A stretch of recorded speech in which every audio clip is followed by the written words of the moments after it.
come the Whalers, led by Pilon. Pilon over the Islander line, looks for somebody in the middle, centers, they score! Jansen.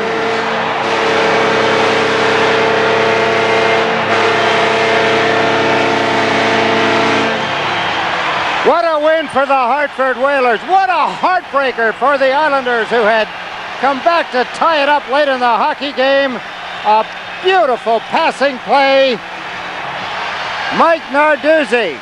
Remember back to the scoring chances that Flatley had and Loiselle had. Stopped by Narduzzi. And then in overtime, Leonard Duzzi with an outstanding effort. And here come the Hartford Whalers. Pilon with this perfect pass. Jansen gets in behind the Islander defender, Jeff Norton, and he tipped it in. Mark Jansen with the overtime goal. Herb Brooks before the Islanders Hartford game at the Nassau Coliseum last night, congratulating him on getting that team into the playoffs, and said, well, what did you expect? So yeah, you're right. Even a coach like you couldn't mess up that lineup, Herb. We've got a scrap here on the left wing boards. Rod Loiselle involved in behalf of the New York Islanders.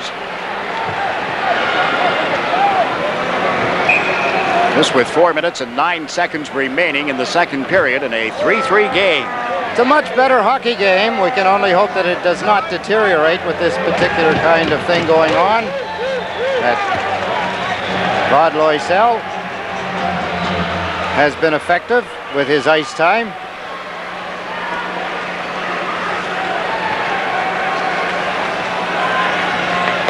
So Zarley, Zalapski heading for the penalty box along with Claude, Loiselle. You see them get tangled up. Helmet off of Zalapski. Pins Claude Loiselle. And I suppose Loiselle, figuring that he was going to be in for a battle here with Zalapski, dropped the gloves, grabbed. Nick Dakota flips one off the glass and up into the seats. It's a tie game and a scuffle breaks out at the blue line. Cunneyworth and Pilon have to be separated. Then Dakota steps in. Everybody grabs a man. Some punches thrown as Ladouceur is all over Rich Pilon. Some gloves come flying off. Sticks are dropped. And the linesmen, Collins and Murphy, go to work.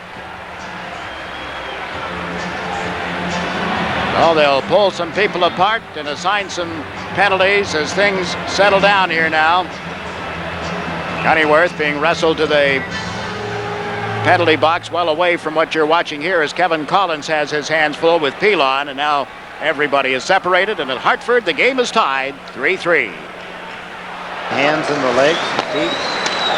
Bad soap, wasn't it? Loose puck right in front of the net. Healy out to cover and hold on. 2 minutes and 58 seconds remaining in this opening period. A little scuffle in front of the net. Richard Pilon seemed to set this off. Cassels would like to get a chunk of Fitzgerald, and Pilon put the fist into the face of Andrew Cassels. Wow, look at the linesman. What a beating he's taking.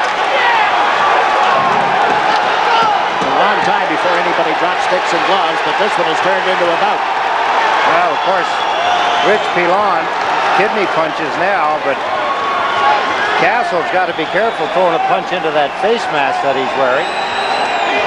He'll be spending the summer nursing broken bones in his hands. But I suppose if you get mad enough, it doesn't matter. So the former Montreal Canadian draft pick heads for the penalty box. Richard Pilon is being ushered toward the entranceway to the Islander dressing room, and 2 minutes and 58 seconds remaining in the period, Cassels will head for the Hartford dressing room. First penalties of this game. Well, the Islanders again back into their own end of the ice, and the word up and down the bench would have to be, after watching a 2-0 lead being built by Verbeek and Sanderson goals, Cassels and Sanderson, Verbeek all get playoffs. We've got a collision here and a penalty, the first of the night against the Hartford Whalers, and now there may be some more as Randy Ladouceur went back after Steve Thomas. He rocketed into one of the Hartford Whalers, and it was Ladouceur going back after him, thinking that that wasn't the right thing to do. It started with Gillis. He was on his way to the penalty box, and right now is scuffling a little with Pierre Turgeon. There's Ladouceur and Loiselle well away from the front of the net. Jean and Gillis continue to have words as Ladouceur and Loiselle waltz around. Now Steve Thomas just threw a punch. Trying to connect with Mark Jansen's, I thought. That was a in-your-face with the glove stuff. It's always intimidation, I suppose. Somebody or neither parties want to get things started. Claude Loiselle now with Ladouceur. Penalties to be called at the 9:26 mark of the second period. It's when a guy gets that close to you, he's talking to you a whole lot that you can only hope he doesn't eat onions for a pre-game meal. Okay. There are Knights at Gillis. Flips it in around Pilon. Pilon chases Gillis as Healy comes up to play the puck. Gillis and Pilon after it again. Pilon tied up on the boards. Jansen's is there as well, and he digs the puck loose. Shoots. Healy has it right in the top of the pads after dropping down after the off the chest protector. And this isn't over as Richard Pilon draws a crowd. Testy in the hockey game. You can see the intimidation. See the gloves in the face. That Gillis as he keeps after Rich Pilon, but the Islanders are being overwhelmed. That is not Gillis, excuse me. Nyka, I believe, is out there for the first time in the second period. Gillis got things going. But the Islanders find themselves in a position that they should not be in.